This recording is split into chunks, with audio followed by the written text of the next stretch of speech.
Pilot साहब से मुलाकात आज हुई पायलट साहब से मुलाकात हुई है। आपने निर्दलीय प्रत्याशी के तौर पर नामांकन किया था। 10 साल कांग्रेस सेवादल के अध्यक्ष रहे, संगठन महामंत्री रहे, बागी हो गए थे। किसे के देखते हैं? देखिए, कल रात से ही पायलट साहब से बातचीत हो रही थी, संपर्क चल रहा था। और पायलट साहब से मेरी कोई ऐसी नाराज़गी नहीं थी। हम तो कांग्रेस पार्टी के कट्टर कार्यकर्ता हैं और आप देख रहे होंगे हमारे साथ कार्यकर्ताओं की टीम थी। तो सिर्फ एक ये था कि भाई जो 5 साल में जो कुछ नाराज़गियाँ थी, कुछ काम को लेके, कुछ मतलब माइनॉरिटी के मसलों को लेके, तो उस वजह से जो है मैंने ये नामांकन भरा था। और फिर दूसरा था, मैं 2013 में भी मैंने डिमांड करी थी, फिर 18 में भी डिमांड करी थी, और अभी फिर 23 के अंदर भी मैंने नॉमिनेशन के लिए मतलब पार्टी में टिकट की डिमांड करी थी।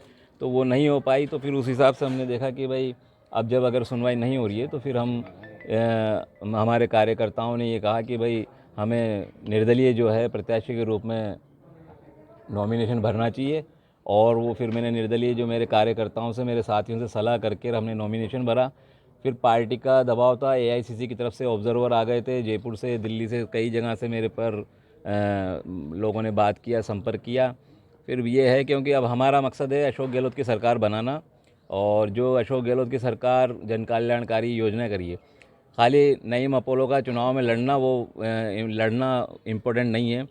असल चीज़ है कि जो टोंक के लोगों को बेनिफिट मिलना चाहिए, टोंक की जनता को, टोंक के विकास को लेके जो बेनिफिट मिलना चाहिए, उस पे पायलट साहब से बात हुई है। और उनका जो भी कोई कमियां रही होंगी तो उनको वो हर प्रयास करके उनको दूर करेंगे। तो इस हिसाब से हमने उनके साथ आज बात करी है। और दोपहर में जो है नाम वापस ले लेंगे हम, और हम जो है कांग्रेस के साथ हैं, पायलट साहब के साथ हैं।